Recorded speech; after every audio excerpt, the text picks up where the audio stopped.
Right, Rich, Cajun chicken burgers. So I've got here the boned out meat from the pair of legs from a medium chicken. So I can show you how to bone it out next time I do it. I'll video that for you because it's a bit tricky. But chop the chunks that's got a bit of, it's got flavour as the leg. It's got bits of fat in it which give you the flavour, and it stops it drying out. If you make this from pure chicken breast, the burgers will taste of not a lot, and they will be so dry it's unreal, and they're just not nice. So either if you're dismembering a full chicken, or get some chicken thighs, skin them, bone them. You can't often buy leg meat just as it is, so there's a bit of prep. But like I say, there's two here off a medium chicken. This will do you two decent sized burgers. So just chop into chunks. I would say, I don't know, probably tablespoon size, something like that. Right, I'll just wash my hands.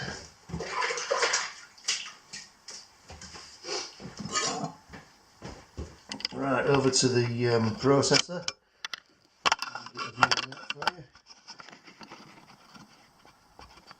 And there we go. Right, so it's the ordinary blade again, that sort of blade. So pop that in, let it drop down. Pop your bits of meat in at the bottom like that. Wash fingers again.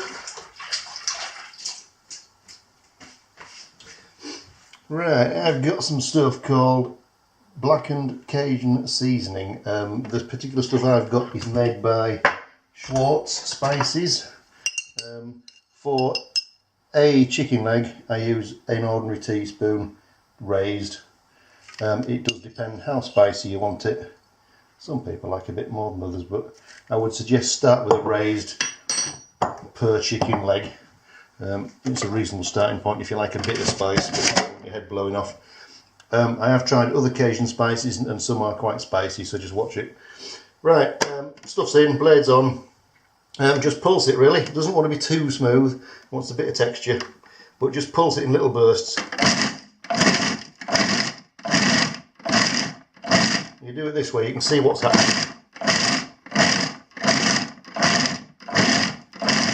When it starts to form a bit of a ball like that, it's normally about right. So how well you can see that on the screen, I don't know, but it's a reasonable texture. So I'll show you how to form the burger, but that's the ingredients, that's it. Let me just zoom down here again. Come up a little bit, right, there we go. So like I say, there's enough there for two burgers, you know, average sized burgers. So get rid of your blade. Just get your meat out onto a clean board.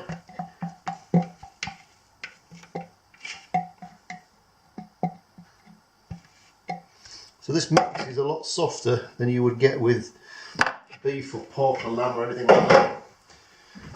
So basically, well, one trick here, if you do it like that, dry hands, everything sticks to you. Wet your hands in some water.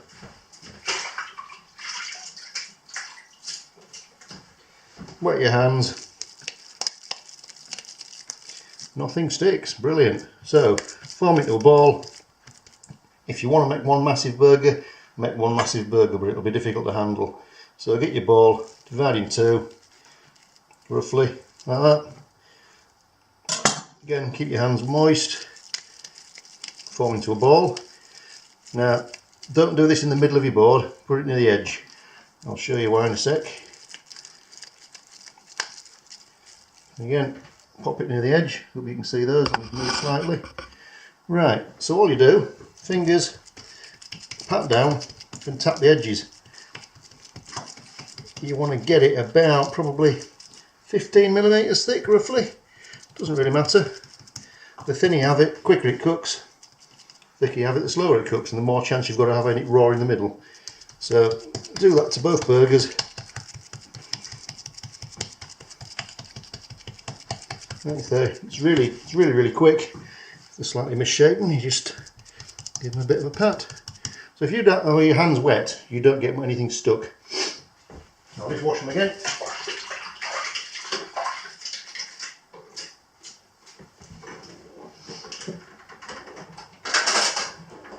So if you're making these in advance, you can get them off and put them into the fridge and they will firm up slightly.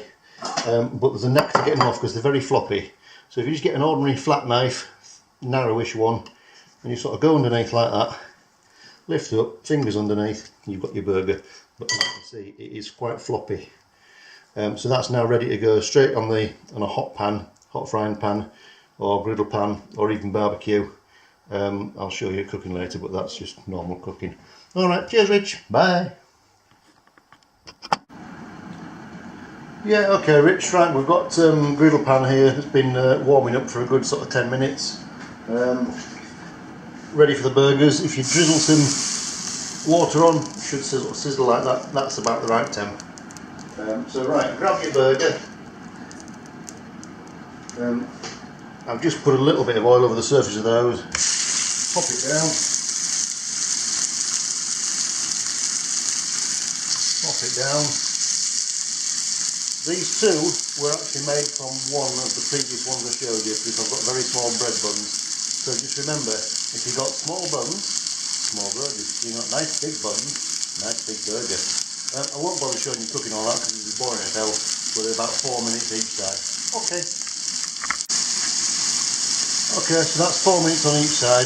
This one looks perfect, that one looks a little less done there. So that was in the middle, so I've turned it round obviously so this side cooks a bit better. All perfect, fancy. See you in a bit. Right, okay, that's my burgers done, so just ready to lift off and pop in your bath really. Stick cheese on top, but with the Cajun one doesn't really work. Nice with a bit of onion or a bit of salad below, and just serve with a plate of chips really, home cooked if possible. There we go, homemade Cajun chicken burger and chips. Yeah, probably a big portion for one, but that's quite good for two. Okay, see you soon. Bye.